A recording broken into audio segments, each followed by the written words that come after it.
Hello, that's entertainment listeners.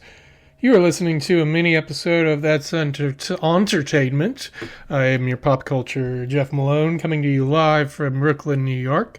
It's one of the Aunt Beth tells Jeff to watch, or listen to, in this case, ... episodes, wherein my co-host and aunt, Beth Woods, provides me with a recommendation of some piece of media that I've never consumed in its entirety up until this point, and then I gotta go check it out and then report back here on the microphone and let her know and let you, the audience, know what I thought about it.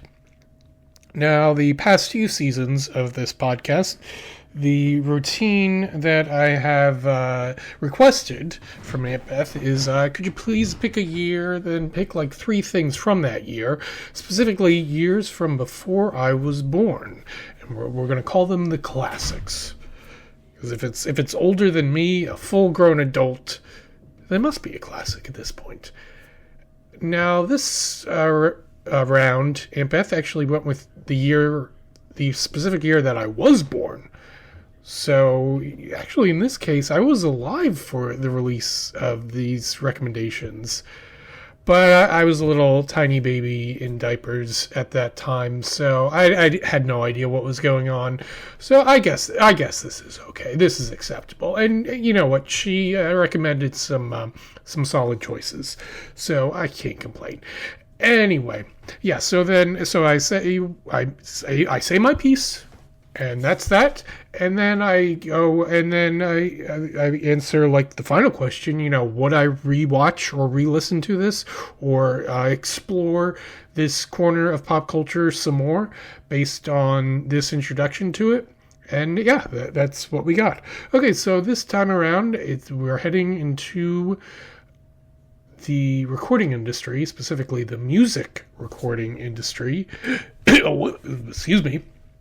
Because Aunt Beth has recommended to me the debut album of the supergroup, the Traveling Wilburys, and boy, oh boy, were they super duper.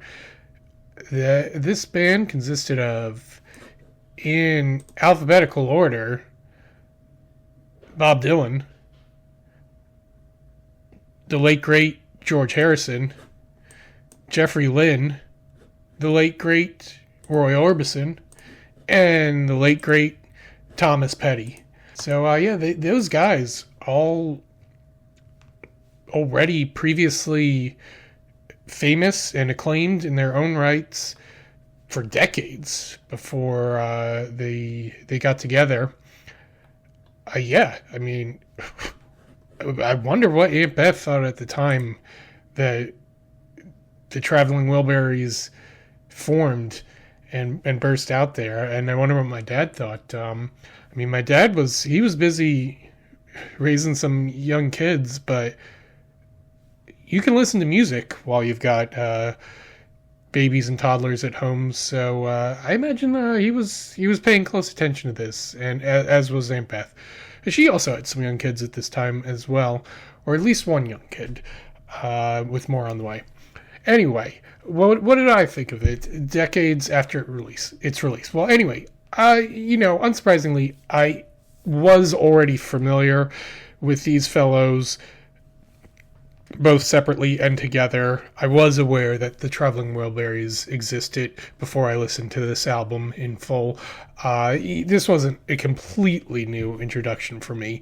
I've been listening to classic rock radio for a while now, so and a few of the Traveling Wilburys songs get played on those stations, particularly the End of the Line, or is it just End of the Line? Just End of the Line. That's cleaner, I guess. But in the lyrics, they do say the end of the line. But anyway, that's probably their most famous song. And that is on this album, their first album, The Traveling Wilburys Volume 1. Did I specify that? I think I said debut at one point. Anyway, it's the album in case you weren't aware, and in case you didn't read the the title of this podcast episode. It's Traveling Wilburys Volume 1, or Traveling Wilburys Vol 1, because it's just VOL period. But, I suppose that's an abbreviation so we can pronounce the full word. And this is just one of 2 albums that they released in their time together. The second one was, of course, Traveling Wilburys Volume 3. I'd heard at least one of these songs before, and probably at least 2, maybe more, but never as the album experience all in order straight through. So, now at this point, recording this in December 2025, I've probably listened to this album straight through like at least 6 times, maybe. This has been like the biggest part of my fall 2025 album rotation, partly because, this was my podcast recommendation assignment, so I had to be thorough with my analysis, and also just because I was enjoying it enough. I was happy to click play on Volume 1 as whenever I opened up my music streaming application. So let's go track by track. Or at least, I don't know if we're gonna go. I'll read the tracks. First, we start off with "Handle with Care." Then we've got "Dirty World," "Rattled," "Last Night," "Not Alone Anymore," "Congratulations," "Heading for the Light," "Margarita," "Tweeter," and "The Monkey Man." Was that a song ahead of its time? And then wrapping it up, we've got the aforementioned "End of the Line." Looks like there's a couple of bonus tracks when this was reissued in 2007, but I didn't listen to those bonus tracks. Maybe I will at some point. I might as well. But yeah, when I looked up the album, it was just the original version, I guess, that popped up. But so what were my favorite tracks? Well, "Handle with Care," that popped right up. I mean, unsurprisingly, it is the lead-off track. But great. George Harrison and Roy Orbison lead straight off the vocals there. And I think from a pure technical standpoint, Orbison probably had the best singing voice of all 5 of these guys. They're all great singers in their own right. I mean, Bob Dylan, he's gotten a lot of flack over the years for not being a traditionally, technically great singer. But I think the consensus is that he's a good singer. He's an interesting singer. And that means that he's a better singer than someone who's technically great but has no personality. And similar idea with Petty. Orbison, you can tell that he's got a special voice. Not everyone can pull off what he could pull off. Your diaphragm has to be shaped a certain way, I suppose. And Jeff Lynne is solid, and Harrison is also terrific. I mean, these guys, they put in the work, and you can hear it.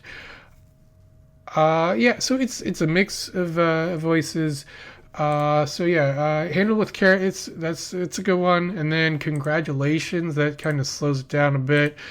Dylan takes the lead on that one, so a little different style lead on with the vocals for that one. Oh, and speaking of Dylan, one of the reasons why "Handle with Care" is one of my favorites is because of the harmonica solo.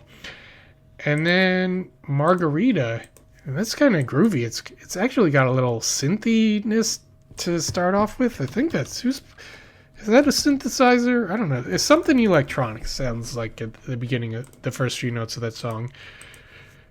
But that one's a lot of fun. That one's got a nice beat.